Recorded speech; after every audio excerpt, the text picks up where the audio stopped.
Raise the dead with me, and also raise the recordings with me, because I'm back, baby.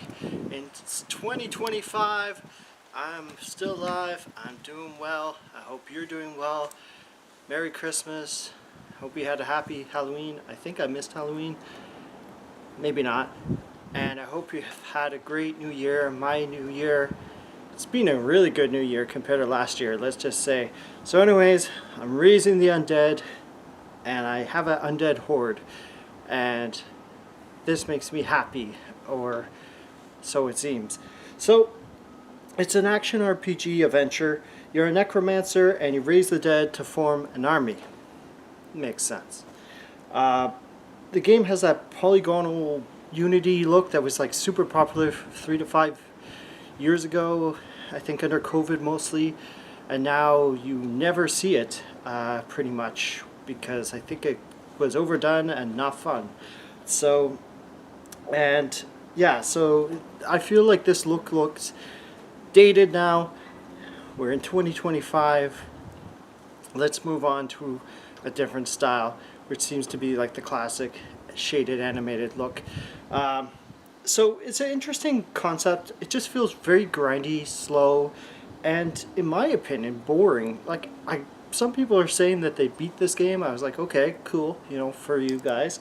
You just raise 1 or 2 undead, then you have to wait for your raising ability refresh, which I found was like a huge game design mechanic, design choice I didn't particularly like. Which slows down tremendously the action to unbearable levels of waiting.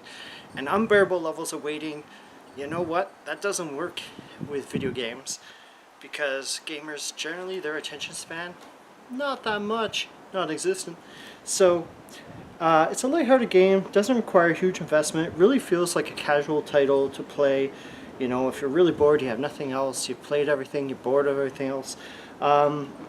So very grindy, basic gameplay.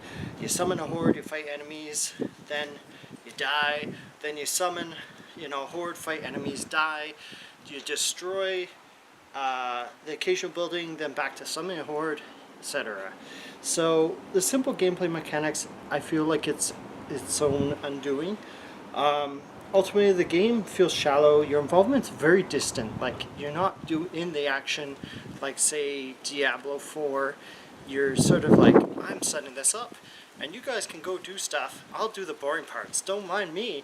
So, yeah. So you're like the band leader rather than leader of an army, unfortunately. That's what it feels like. The game lacks the feeling that you're an all-powerful necromancer. You're more like the dude that just moves the chess pieces on the board, rather than the exciting dude that's like, got an undead horde. So the game's regular price is $21.99, which seems really high for a game that feels outdated. Even the $8 sale price, I was like, I wouldn't pay that.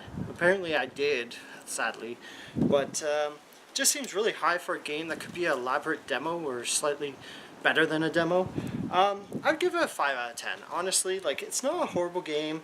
It's playable. It lacks thrills despite the strong writing and humor of its characters, which is like the highest point, the greatest part of this game. It just looks really aged. The gameplay's too simple and repetitive.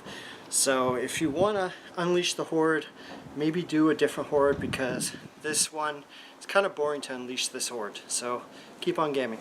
Bye.